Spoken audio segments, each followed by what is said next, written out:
I don't know how many times I heard the complaint. My agent came out, they put a sign in my yard, and then I really never heard from him again. I didn't know what was going on, didn't know what feedback was like. I didn't know, hardly anything.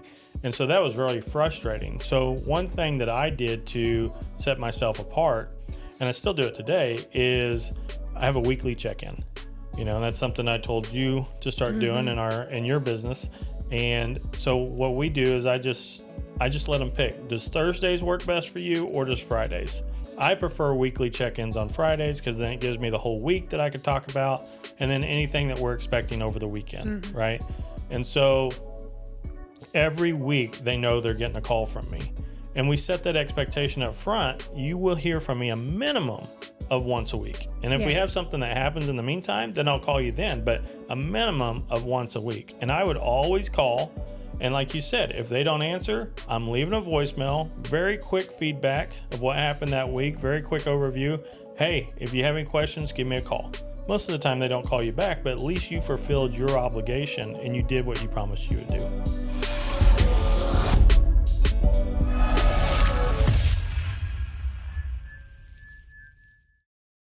Hello and welcome to the New Agent Jumpstart podcast. My name is Colt Callison and I'm here with my wife again, Ashton. I'm here. You're here. So it's not so bad if we were just on audio only, but when you decide to show up to the office and match exactly what I'm doing, we're twinning. Doesn't really do that good for video. So let's try to not do that again. It's not really that big of a deal. I don't know why you're worried about it. Yeah. So, hey, welcome back to episode number 8. This is number 8 already? Dang. That's crazy. So episode number 8, New Agent Jumpstart podcast. So if you're brand new to this channel, we are all about real estate sales, building a real estate business. We're here to help newer agents get started and really get going in business, or helping seasoned agents that are looking to hit that 6-figure mark, right? So I've been doing this for 11 years now and never made under 100 grand. You've been doing this for 4 years now. Last year you made close to 300,000 on your own. So it's not to brag or anything. That's just to say we kind of have an idea of what we're talking about. We're not the biggest company out there, but we have a good life. So one thing I want to touch on real quick before we get going with this one is on Tuesday, episode 7 launched, and that was my interview with Caleb Clausen with Reese Nichols here in town. Different brokerage, but that dude is amazing. He's like killing it in digital marketing. So if you are looking to get into video, which I think everybody should, then you definitely need to check that out. We'll link that up here in the corner above me. And so go check out that episode, but that was awesome. So yeah, I still need to watch it, but I know it was good because his videos are awesome. Yeah, absolutely. I mean, he's just, and now you see him all over social media. So that's what really caught my eye with him. But in today's episode, we are talking about basically the big mistakes that we see newer agents making and everything in real estate. So I'm pretty excited about this one. You got anything to say before we get started? No, we should just dive in. It's a lot. We should just dive in. Yeah, so we're going to try to cut this to about 45, try to stay under that hour mark, but we've identified the top 10 things that we feel that agents struggle with when they first get started. And that includes us. And that includes us, absolutely. Yep. So we teach by example from our experiences and everything. We don't teach theory out of a book. We've actually lived this, breathed it, learned from it, got kicked in the teeth. So yeah, you're right. This is all from personal experience. Personal experience. Yep. So the biggest thing, if we were just get started, the biggest thing I see new agents struggling with is unrealistic expectations. Yes. So I think with that, it's people see real estate agents as, oh, I can pick my own schedule. It's just whenever I want to do the job, I just make money then. And what people don't realize is real estate is a lot of work without pay up front. And if you don't do that work up front, you are not going to get paid. Yeah, I mean, we're really working. Anything we're doing today is for 60 to 90 days from now. So it's mid-August right now. So we're really looking mid-November. Yeah. Close to early part of November, I mean, mid-November? I know that I try to get where all of my closings, I have at least a month advance. Yeah. So I'm working 60 days out. So like I already have September covered, so I'm working for October. Yep. And when you don't have a paycheck coming in starting out, that's pretty scary. But if you hit the ground running, you can expect to start making money within a couple of months. That's pretty good.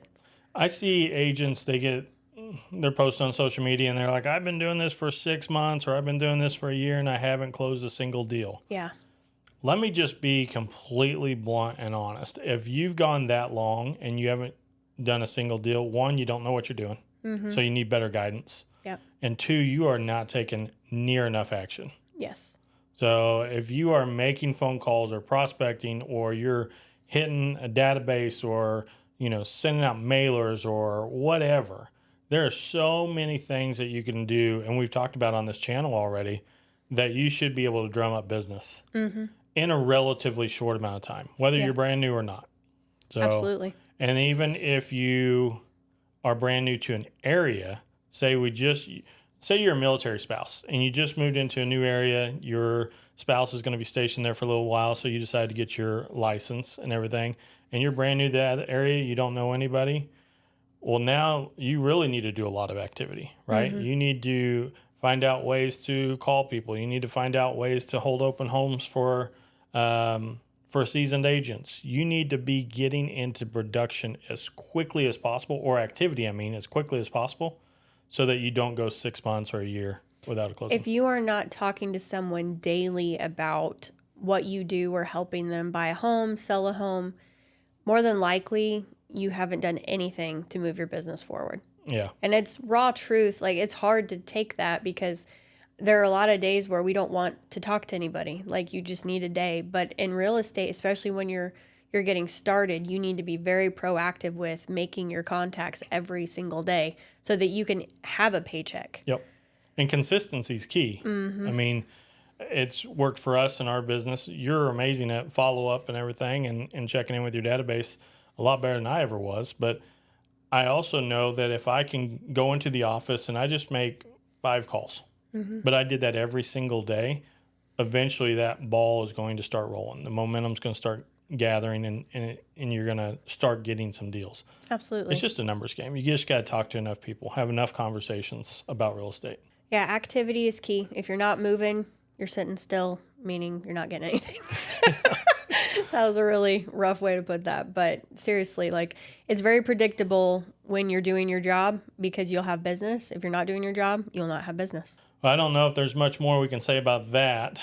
So let's go into the second thing that we see agents struggling with, and that is communication or lack of communication with their clients. Yes, absolutely. So often you will get in contact with a client, and then a lot of people, and I know initially starting out, I had the expectation of, oh, they'll call me because they told me they'd call me at this time. The minute that they don't call you at that time, you're calling them. Mm-hmm. And it sounds like you're pestering somebody, but more often than not, they didn't write you down because it wasn't a priority for them at the time. They're just throwing it out there. But you are showing proactivity by making that phone call and being like, hey, just wanted to make sure we're still on for our call. You didn't call me, so I just wanted to check in. It might feel weird at first, but being proactive and actually communicating with them will actually go a long way with the client. Absolutely. And we have to realize that we're the professionals, right? Mm-hmm. So, if a doctor's office said that they would call you back, you would expect them to call you, not the other way around. And, same with an attorney or any profession. For some reason, we don't hold ourselves as real estate agents to that same standard. Mm-hmm. And we just think, the client will call us because we just, they're our friends or whatever. But they have a life.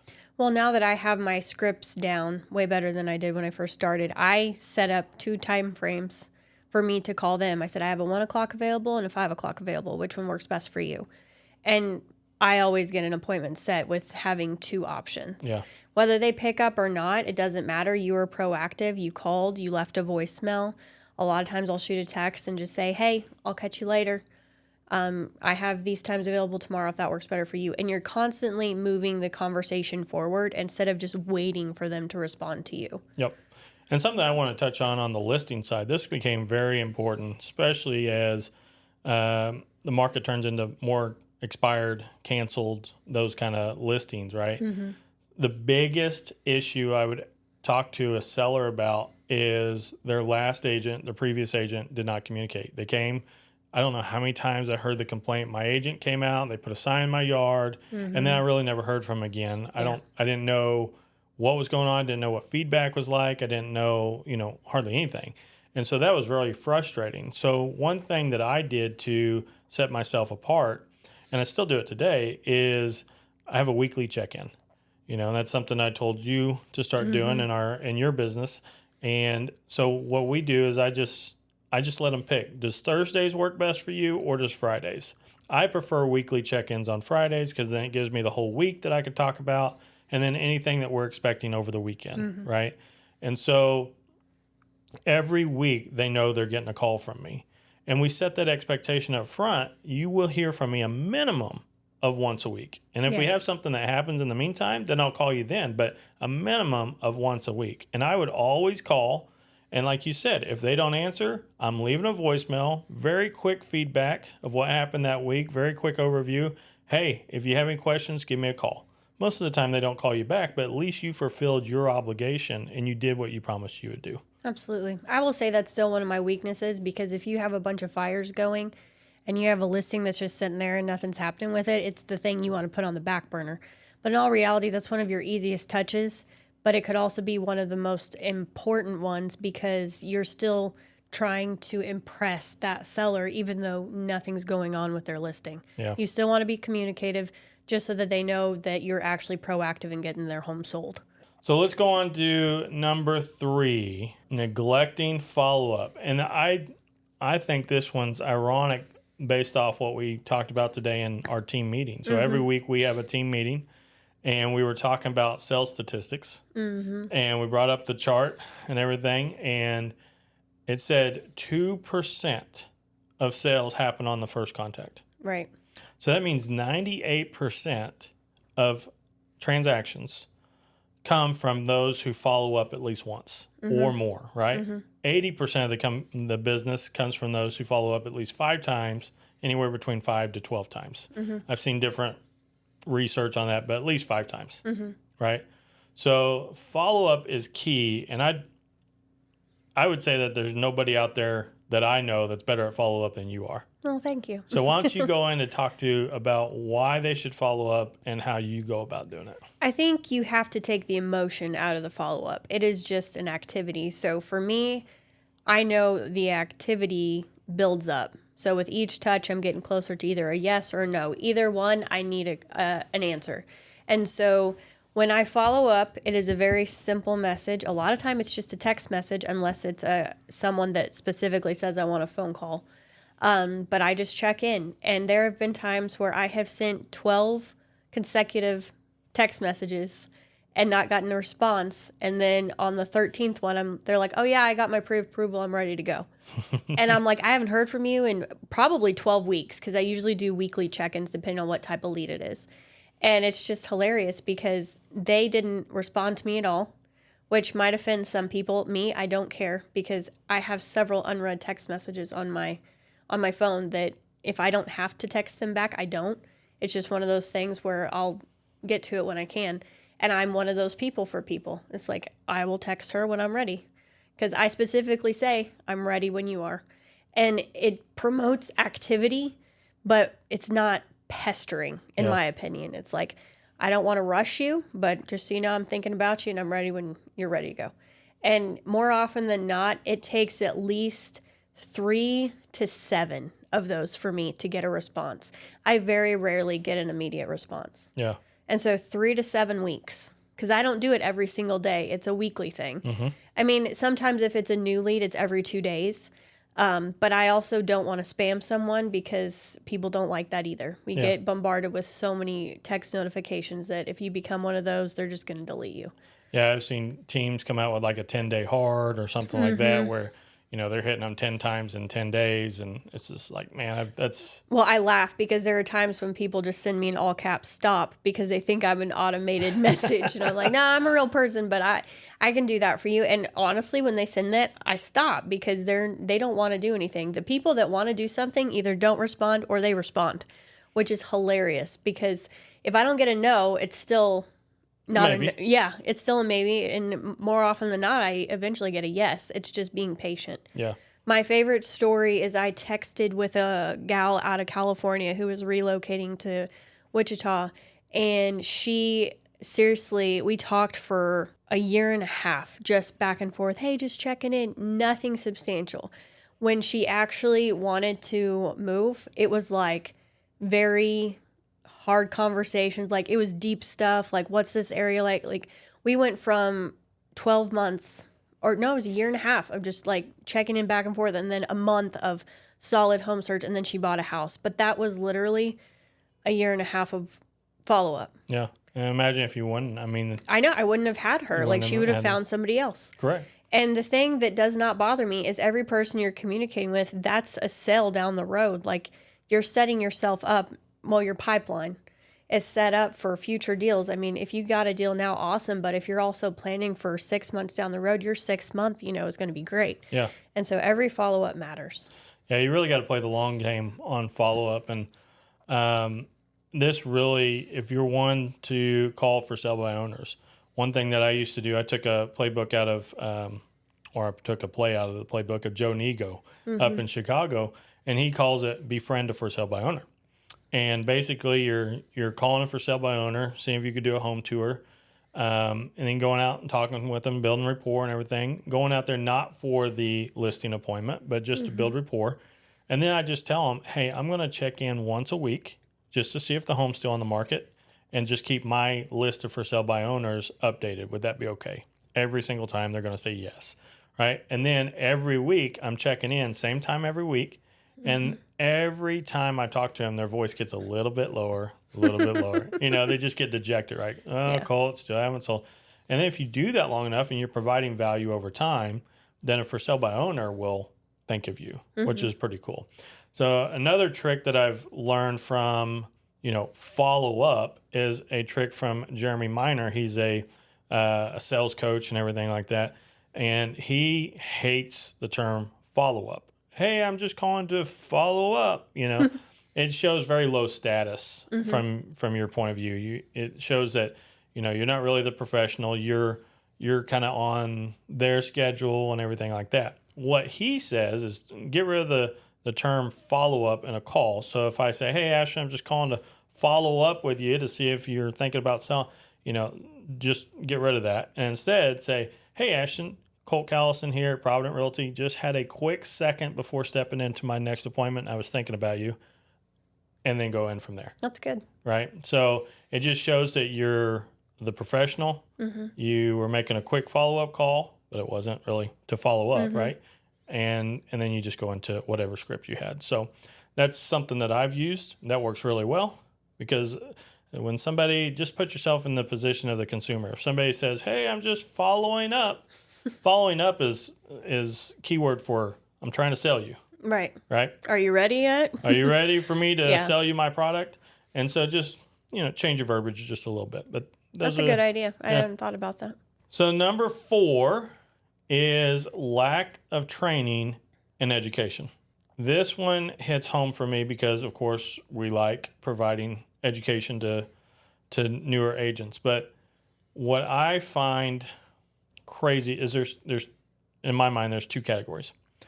There's the category of agents that just get into the business, feel like they need to know everything, and they go to training after training after training after training after training, and we call them training junkies. We do, right? So if that's you, stop it.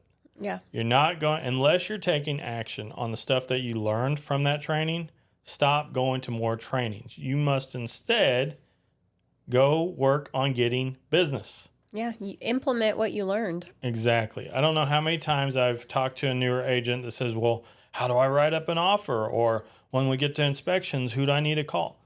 You don't even have a client yet. None of that matters until you do your number one job, and that's to generate business, generate a lead that you could possibly help. I'll never forget one of the first deals I had. It was my very first deal. And I was asking you questions because I'll be honest, I'm one of those people that I'd rather learn by doing it than by trying to know everything before. And so I didn't know the whole process, even though I had helped you. It's just different when it's actually your deal. And so I remember going through this checklist, and then you're like, well, did you send the contract to the lender? And I'm like, no. It was like 4 days had gone by and it was fine. Like nothing happened. And the lender laughed about it. But I'm like, yeah, I forgot the most important part of the deal was to get you the contract. And I laugh about it now because, I mean, now I'm like, the very day I get it back, I like to get it to the lender because I did it that one time starting out. Now, on the other side of things, education is very important. All right. And especially education outside of what it takes to get your license, because that doesn't tell you shit about how to do business. Yeah. And so the things that I've learned that help me do business effectively come from either local mentors. I had started off on a great team that showed me a great system on how to work with buyers and really learn that side of the business really well. From the listing side of things, I studied what great agents around the country were doing, because I find that if you go to like mastermind, like nationwide masterminds, not just your local mastermind, but nationwide masterminds, nationwide trainings, like a Brian Buffini training, a Tom Ferry training, something like that. You get around like-minded people that are there to learn and grow, and they are willing to share their secrets, which I don't believe that there's any secrets, but they're willing to share their knowledge because you're not competition to them. You're not in their market. But if you go to some mastermind that's local, you're going to get very surfacey type help, right? And nobody's going to sit there and really share the goods with you because they see you as competition. So I would advise somebody to get out of your local market and really dive in deep to nationwide trainings that, you know, agents from every brokerage that's out there attends, and they're all collaborating together. All right, so moving on to mistake number 5. This one hits home for me big time, especially with stuff that we've dealt with, and that is ignoring financial planning. Do you want to go into that, or you want me to start with my side of things? I'll start with my side of things. Okay. So I think the thing with real estate is you can get paid really well, but if it's not consistent, who cares? So like you could get a $12,000 check, and more often than not, real estate agents will spread that out instead of trying to get another deal, because in all reality, we have some laziness in our industry. So the biggest thing for me is you've got to learn what your bills are, what your bare minimum deals can be, and you have to hit those every single month, or you will never get ahead in real estate. Because so often, I mean, I think when we started out, it was culture shock because you and I both had worked 8 to 5 jobs or of some type of job like that with a regular paycheck. And then when we got a really good paycheck, we're like, oh, we got a really good paycheck. And then we would blow it. And then you don't know when your next one's coming in. Like a whole lot of stupid starting out. And I mean, now I think we have a pretty good handle on things. We still sometimes have that fear factor hit if you lose a deal, but the goal is forget about it, go get another one. I mean, as long as you plan, you're going to be fine. Yeah. Well, and for me, we're good at making money. Wasn't so good in the past of budgeting that money. Right. And then I found out Uncle Sam needs paid. So we got hit with a nice tax bill that we weren't planning on. So, start planning on that. I would tell people start talking to a tax advisor or an accountant. At the very beginning. Do not do your own. Do not do your own. You're a professional in real estate, or you should be. Hire professional help outside and get set up. I mean, just as recent as a couple months ago when Lori came on, you know, one of my first things is, look, we're a mess financially, you know, when it came to like QuickBooks and keeping track and everything. part of your job is to learn QuickBooks and fix this. Yeah. And that's been a mess. But we were open and honest about it. And now, with her help, or the help of our accountant and everything, we're all squared away. Yeah. And things are much better. But, we didn't account for that in the beginning. And that really came to bite us in the butt later on. And so that's something. And I like what you said about, getting a budget for the month and everything. I would definitely try to shoot for more than your minimum. Minimum's great, but keep in mind your minimum is what it takes to function as a household, right? Pay the bills. Also, you need to start investing. Yeah. So we don't have 401ks, right? We don't have a retirement plan. Or health insurance. And all that stuff. So you need to start, what's my bare minimum? Okay, what's the stuff that I want to do, right? And then what's my taxes? So you need to work backwards. Well, and I think one of the best things we've done is get a month ahead. So it's like you always have the current month already paid for and you're working for not the current month. Like however you want to word it, we always make sure we have at least a whole month ahead in bills. Yeah. And if we're not hitting that, we get a little bit nervous. And the funny thing is we don't really need to be. We have the money somewhere, but we don't want to have to pull from that money. Yeah. We want to make sure that we're always bringing it in, and we just want to put money back. We don't want to take from it.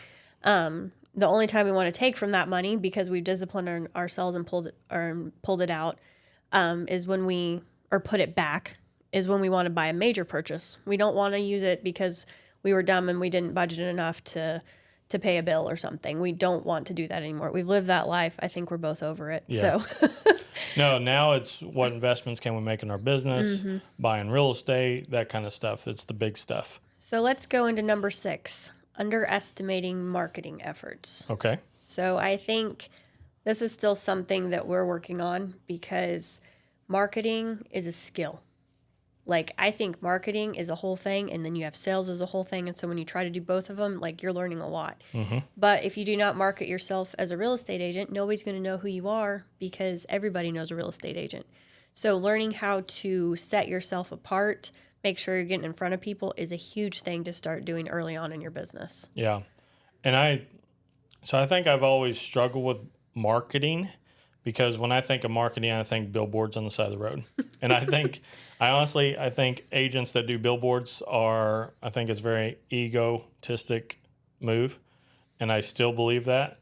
So when I think marketing now, I mean, I just look at like the interview that we did with Caleb, or I did with Caleb just on Tuesday. He's doing a lot of video. And like he said in the interview, you could do it from your phone and it's free, right? You can do it from your phone, put it on social media. Then you could run ads from social media, and it doesn't have to be a whole lot of money. Well, and here's the thing. You don't even have to spend money. If you have enough people on your Facebook, we get on there for all kinds of stupid stuff. And we don't spend any money to post anything. It's like if you just post about yourself fairly regularly, you have a good business page, and you're inviting people to share your page, like that is free traffic. Yeah.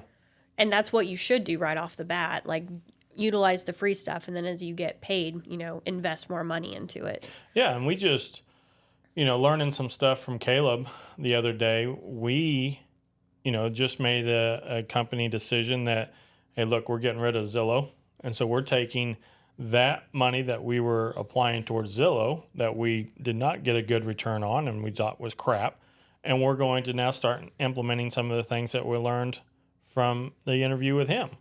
And so I was very happy that that interview took place, but we already have a website. Yeah. So why not use it and then retarget and all that and just create content and create video and then use that video to get out in front of people.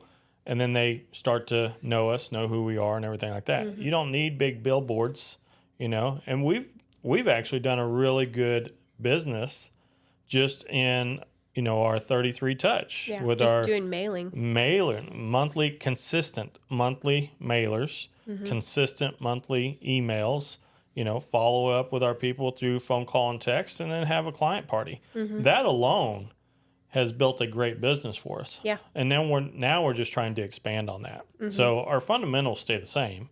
Yep. In what we're doing from a marketing standpoint, but now we're just going to add on to it a little bit more. But I think starting out as a brand new agent, you need to take a portion of your paycheck and reinvest back into your business in some sort of marketing plan that's going to help you attract future business.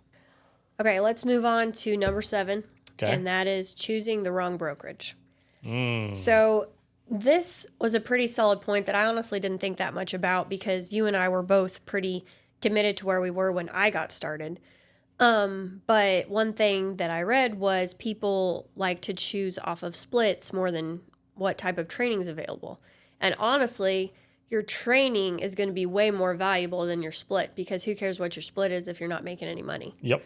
And I didn't even think about that until the definition of that pulled up on our list. But I'm like, that is a great way to put it because everyone sees dollar signs, but knowledge can bring you so much more money. And so making sure that the brokerage you choose actually has a training program. And I'm not talking like one training a week. I'm talking like if you are a new agent, who do they have taking your hand and guiding you on the steps to get started? Yeah. Something, the bigger companies should have is some kind of training division, something like that. If they're a really good company, they should be putting you and linking you up with in-office mentors. That's what I have found throughout the country that works really well. And that was something that we were trying to get implemented at the local KW that we were at. And that I would have loved to see because that really, and not just like, okay, the local mentor is a training productivity coach or whatever that's in the office. I think, they're not available and everything. It should be somebody that, hey, I got this person that's interested in selling their home. I want to go out there and talk to them about having a listing appointment. And then that mentor goes with you, right? Yeah. I think, we have on-the-job training in almost every other industry. Why wouldn't we have it in our industry? Our industry seems to think, hey, you get your license and then good for you, go make business or go do business. Or, hey, come to our classroom training and then go out in the world and do it yourself. There's a lot of training programs out there, but if you have someone in the office that you can talk to, because everywhere you do real estate is going to be slightly different. Yep.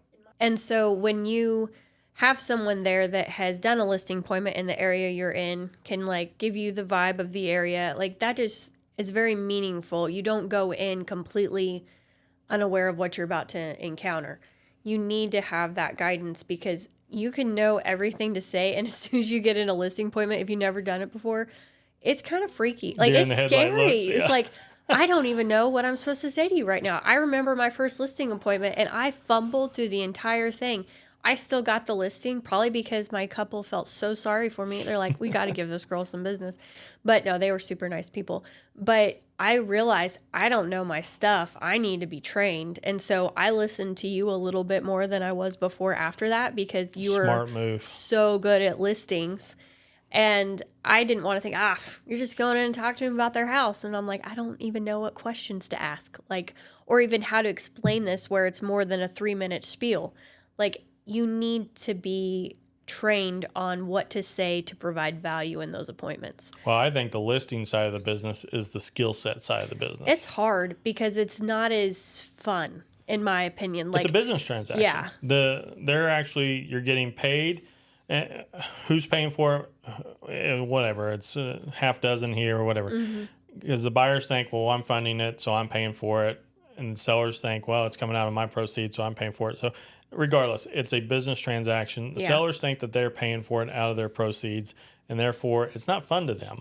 It's costing them money in their eyes, right? So it's literally a business transaction. So you got to be more of a bulldog when it comes to the listing side. It's not hey, let's go look at some homes and, this is going to be fun. No, it's not fun. It's, hey, we need to market your property correctly. We need to not overprice it. We need to navigate through repair requests. It's all serious business. Not to mention, you could be dealing with someone that had a death in the family. They could be getting divorced. They could have lost their job. Like, there are so many different scenarios with that training is pivotal in being successful at that. Yeah.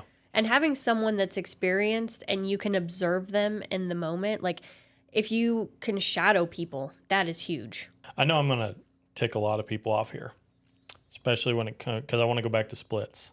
Mm-hmm. A saying I keep going to all the time: in the absence of value, the conversation always turns to cost. Mm-hmm. Right? So these brokerages that are fighting for the number one spot at the bottom of the split level, where the agent, we're going to give you more of your commission than any other company. That's fine and everything if that's the way you want to do. But I would be very skeptical if do they have a broker there in the office that can work with you, right? That can answer your questions. Are they paying somebody or is there a virtual broker that takes 3 business days to get back with you? Because there's companies like that. Yeah. And I've worked for one and it's not fun, right? Do they have a good training division? Do they have a good place where you can take clients to and meet clients? Because if their suggestion for you to meet clients is to go to the local Starbucks, that's a bad business model, right? Because how are you going to be professional if your business model is, hey, let's meet at Starbucks, right? I get it if they're a friend and you want to go have coffee and then talk about the buying process or something. But for the most part, you should have consultations in a nice office, right?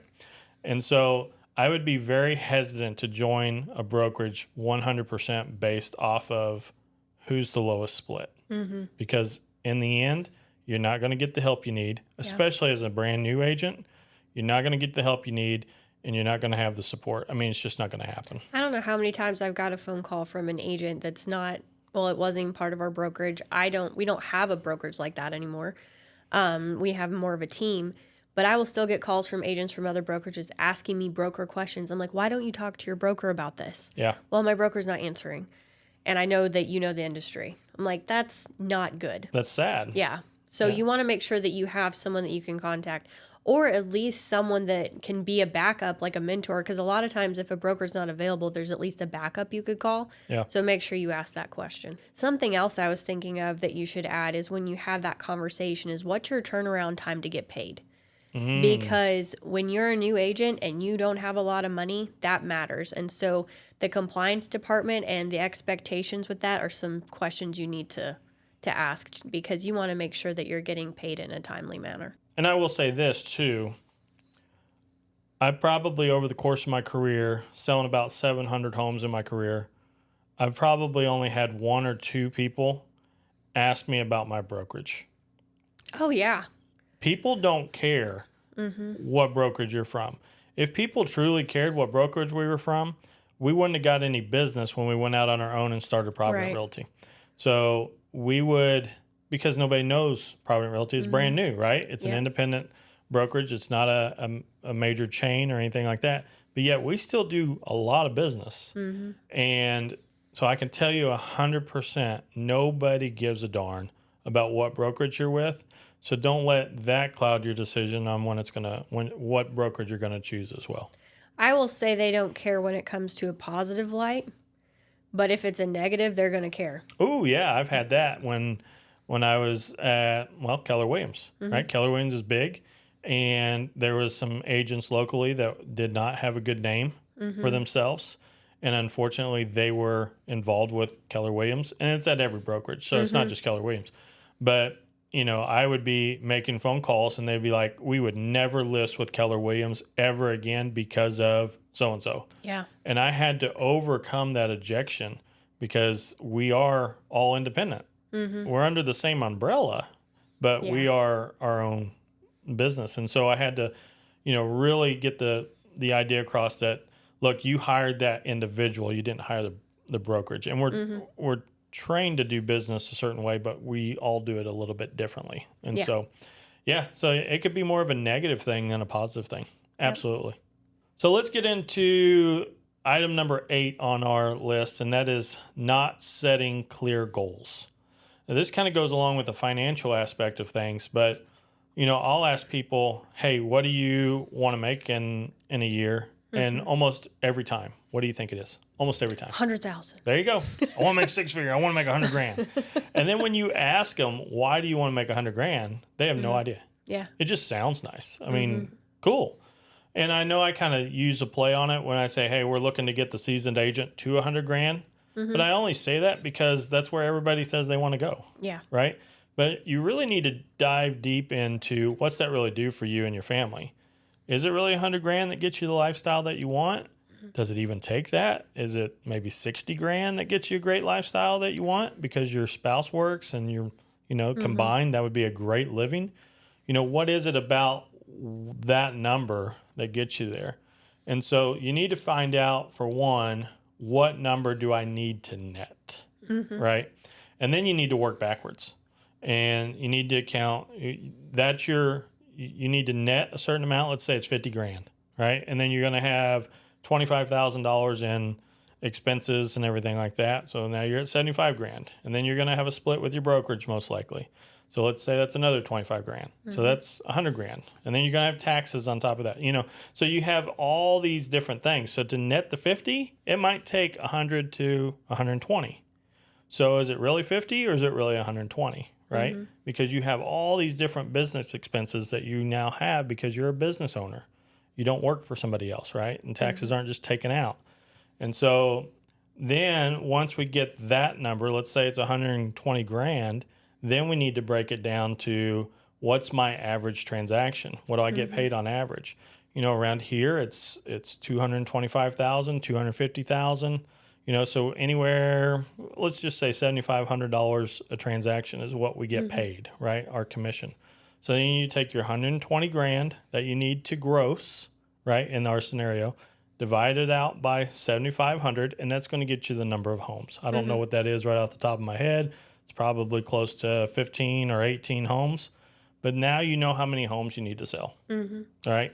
Then from there, it gets really simple. You should have a 50-50 business. 50% of your business should come from listings. 50% should come from sellers, or not sellers, but buyers. And to get the buyers, you should focus on listings. So if I have to sell 18 homes, I really need to go after 9 listings for the year. So if all I did was just take one listing every single month, I make 120 grand. It's really that simple, because then you could take those listings and you can have open houses off of them. You can market them for buyer leads. You can do so much with a listing, right? And if you market them properly, you should close one buyer for every listing that you sell. I think that's where a lot of new agents get confused, because they don't know the breakdown of what they're going to get paid and what the ratio of work is to that. So like, how many deals do I have to do? I mean, and it fluctuates based on what your market is, of course. But I think for me, my goal, the best thing I ever did for myself was say I always have to have a minimum of 4 pending, because I know if I have a minimum of 4, if I lose one, I'm all right, but I can, get it back pretty quick. I'll be fine. But I do not ever want to have 1 pending, and neither do you. Like, you need to have where if you lost one, you would not be struggling. Yeah. And so whatever goal you set, you need to make sure that you also account for a loss that could potentially happen, because you're not going to get all of them. You could have worked and done everything right, but eventually you're going to lose a deal that's completely out of your control.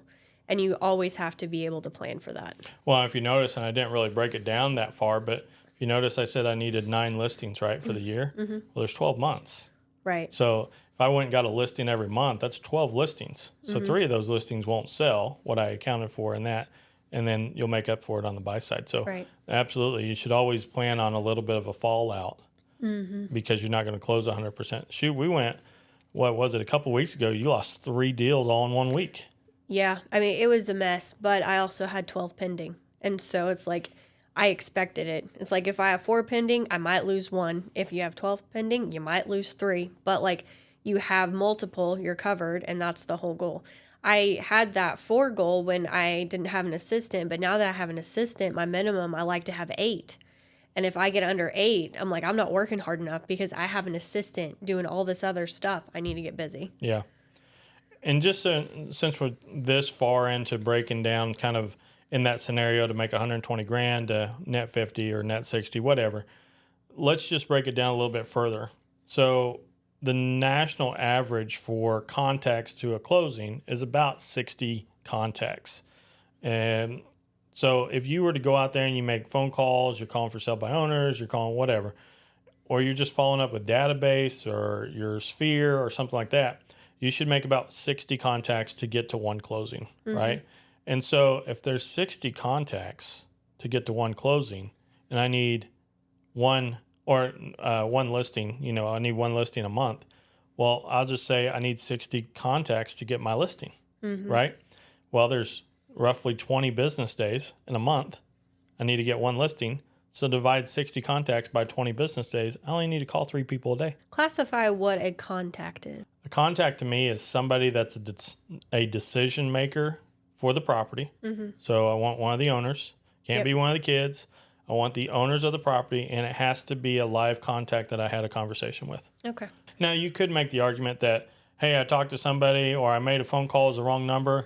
I asked them, hey, have you ever considered selling your home? And we kind of talked about it a little bit. Okay, if you want to count that as a contact, whatever, right? It doesn't matter getting into the weeds of all that. I just want to show people how easy it is if you just go backwards. Don't focus on the $120,000 a year. Focus on the daily activities that you can control. And that's the amount of contacts that you need each and every day, if I did it consistently, to get me that listing. And then how many listings do I need to get me my income goal? Yeah. Right?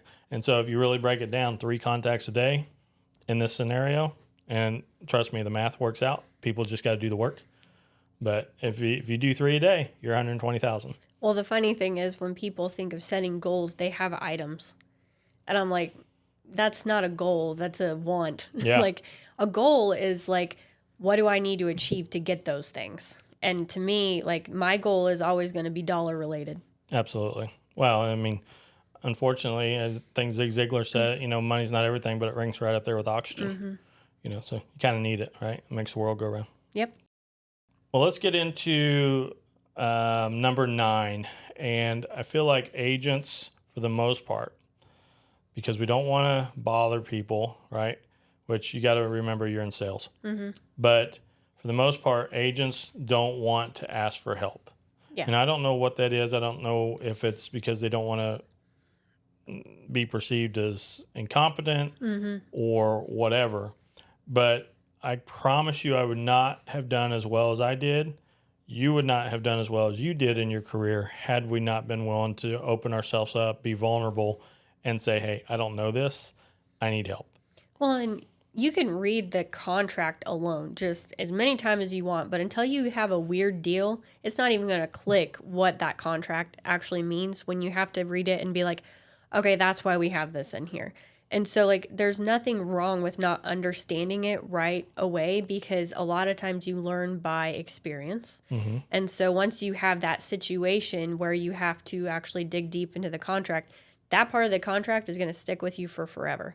So I know the contract better now, obviously, not because I've read it a bajillion times or written a bunch of offers. It's because I've had so many crazy things happen that has required me to be like, okay, we can do this, or we can't do this, or we can get out of it, and it's learning by experience and asking questions. And anytime that stuff pops up, like, I don't like to ask people for help. It's the last thing on my list. But at the end of the day, I don't know everything, so I have to ask for help. And it still goes, like, even in the middle of a deal, I'll have a client ask me a question. I'm like, I actually don't know, but I am more than happy to go find the answer for you. Like, I will admit that because I would rather admit that than to tell them wrong. And they'll be like, well, you told me this. So there's nothing wrong with admitting that you might need to go look for the answer or ask someone that has more experience in that than you do. Yeah. And I will say that for the most part, the majority of agents in this industry will be more than happy to help you. All right. We're a very giving industry for the most part. There's some jerks out there that don't want to train their competition. But if you have an abundance mindset, then there is no competition. You are your only competition, right? So that's why we have no problem helping anybody in our industry, anybody in our market. And it's like when Caleb was in here the other day, there was a lot of things off camera that we talked about that he didn't have any clue on when it came to scripts and open houses and everything, and kind of opened up his world. And I freely shared all that. Just like how he freely shared his marketing. Absolutely. Like, yeah. There really is, there's so much business out there. You just have to go find it, right? And there's more than enough for everybody. And I know everybody's freaking out because of this NAR thing. Whatever. You just can't help yourself. You always have to bring that I up. just gotta. Hey, speaking of which, NAR this is the last weekend coming up, and if you're not prepared for the changes, then you probably ought to watch the video up in the top right corner because we covered what we are doing with all the NAR changes, And we're just not worried about it. Yeah. So if you're worried about all the changes coming from NAR, go watch that video. And it's a good podcast on what we're actually doing, what the changes are, and how we're adjusting. So no big deal. But yeah, going back to everything, I feel like if you have an abundance mindset, there are no secrets. Yeah. Right? I learned everything that I know from somebody else. They shared their secrets, right? That's something I had to pay for. But Well, and here's the sad truth. You can share exactly what you do, but there's only going to be a handful of people that will actually implement it. Because people are always looking for the next big thing or something easier. the easy button. Yeah. And a lot of times what we share isn't easy. So I'm like, I'm not really worried that you're going to go do that. So, Well, and even if you do what we say, the majority of agents, what we found, don't do it consistently over time. I love talking to agents in our area just about what we have going on. Like, I do it all the time. They're not in the same brokerage. I mean, we have no reason to really be talking to each other about our deals other than we're both realtors and we need to share it with somebody. But there should be more of a camaraderie than there is, because there's no reason to feel competitive against the agent next door because you have your own business and they have their own business. Yeah, and that really, the camaraderie part takes me into number 10. So number 10 is ignoring the importance of networking. Honestly, this goes to your relationships with other agents, in my opinion. That is the most important networking you can do. Not because you're necessarily going to get business from them, but you might get chosen because of your relationship with that agent. Because the agent's opinion in a listing appointment goes a long way because they built rapport with that seller. So if they get an offer with someone they don't get along with and one that they know does a great job, that's going to weigh heavily on a deal. And doesn't necessarily have to net the seller the most. Exactly, because the end goal is to get closed. Yep. And so I know there were times I brought a deal that was less than desirable, but the agent was like, hey, I know this agent. We've done a couple of deals together and they've been pretty much as smooth as can be. Let's take this one. And it worked out in my favor because of that. We had great communication. He was a great agent. It was easy to get along with him. And so those type of situations, especially now with all the changes that are being made, it's going to be a big deal to have those relationships with agents. And you don't need to be a hothead. I get so sick of people feeling like they need to argue for no reason and act like they're fighting for their client. It's like, we don't need to fight about it. Like, just have a conversation. There's no reason to get snooty. Just have a conversation and realize the end goal is the same. And yes, you want the best for both of your clients. But if you are causing problems for your client because you don't have good communication with that other agent, you're the problem. I can attest to this personally because earlier in my career, probably about 4 or 5 years into my career, I was the hothead, right? When things didn't work out, when an agent said something, there was a situation that came up and I thought the other agent was an idiot. I was the hothead and I get so pissed. And then I realized it's just business, right? Yeah. There's nothing personal about it. And the only thing that I did was create a bad reputation for myself and a bad relationship between me and that other agent. And now I try to I don't want to appease the other side just to, but I don't fight unnecessarily, right? I mean, it's better to sit there and I've asked the question, why do you see it that way? Or where are you coming from on this? Help me understand. Well, and just like, what is it that your client really needs? Yeah. Like, is this what they need, or are you just trying to fight for something extra? Because what they need is really all that matters. Yeah.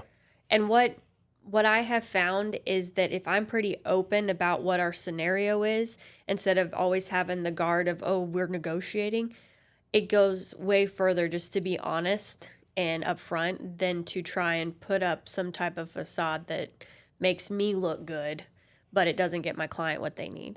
I mean, at the end of the day, and if something comes up, you don't always have to give something to get something, right? Or you don't have to, vice versa.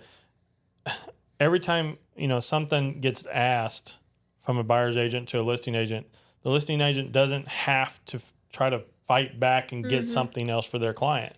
Because like you said earlier, sometimes the ultimate goal is just to close. Well, and the thing is, did they ask you to fight for a deal or did they ask you to fight for their house that they want? Because that's two completely different things. If you think you're getting a great deal and that makes you look super skilled, well, that's great. Your stubbornness cost them their house in a multiple offer situation because you wanted to play hardball when you should have just been trying to get them their house. Yeah. And so just communicating and having a good attitude, being humble, honestly, in the industry goes a long way. There's a whole lot of ego in sales in general. And I think when you have an attitude of humility, you go way further and it makes you look a lot more mature. Yeah. And I would also say network with your contractors and take good care of your contractors, because you never know. Your contractors are kind of like the front line, right? They kind of have their ear to the ground when somebody's looking to make a remodel because they're looking to start thinking about selling their house. And so having good relationships with your contractors and really taking care of them. It's like today you had a contractor that reached out because, they weren't getting paid or whatever, and you went to bat for them. And, that kind of shocked that individual a little bit. And I mean, their conversation with you is, hey, I'm definitely, you're going to be my agent because. Yeah, it was funny because I told him, like, I completely understand why you'd be upset. Let me, talk to them for you. And he wasn't expecting that at all. And I honestly, I get sick of people not getting paid when they work. Like, that's a super common thing now, and it's just not right. And so I told him what I did, and he shot me a text. And he's like, you're getting saved in my phone. And like, I really appreciate you. And it's like, it took me 2 minutes out of my day. It didn't hurt me at all to do that for them, but you just built a relationship in the industry. Man, we covered a lot in this one. And it kind of reminds me of all the mistakes we made. Well, and some stuff I need to work on, because reading through those, I'm like, oh. Yeah, we're not perfect by any means. And, it's a learning experience. I'd say we're a lot further ahead than what we were. And oh, yeah, trial and error. Absolutely.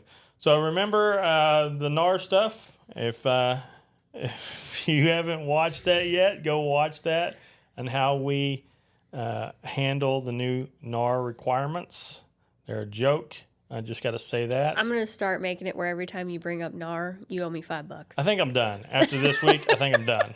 Absolutely go watch the video with Caleb, because that was awesome. And so check out that video. It's in the show notes below. But until next week, guys, I hope this was helpful. If you liked what we covered today, if you like this kind of content, do us a big favor and hit the subscribe button. We're trying to build the following for this channel. Also, hit that like button. That really helps us out on the algorithm. Do what Bailey always says. Bailey's our 6-year-old. Like and subscribe, And so, just do that for us. And until next week, we'll see you guys. See ya.